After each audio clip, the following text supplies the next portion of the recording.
একসাথে 5 জন জাম দেবে, দেখেন কত সুন্দর লাগে। প্রথমে জাম ড্রাইভিং,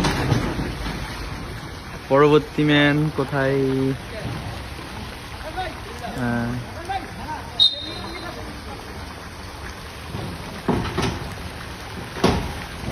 ও সেই জাম দেখতে ভালো লাগে। এখন পরবর্তী জাম দিবে।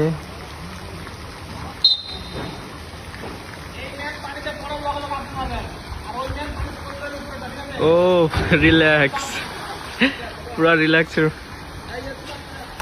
কত সুন্দর দেখতে। হ্যাঁ, এটা 10 মিটার থেকে জাম দেবে, এত উচ্চা, দেখতেই ভয় লাগে। এটা আবার অন্যরকম জাম, দেখেন এটা আমি মাথা করে পড়ে যাব। অসাধারণ ছিল জামগুলা। সবাই এখন পজিশনে আছে। ও দারুণ, সেই হয়েছে, অসাধারণ জাম ছিল। কার কাছে কেমন লাগলো কমেন্ট করে জানাবেন। এমন ভিডিও যদি ভালো লাগে তাহলে আমাকে বলবেন, আমি আরো দেওয়ার চেষ্টা করব।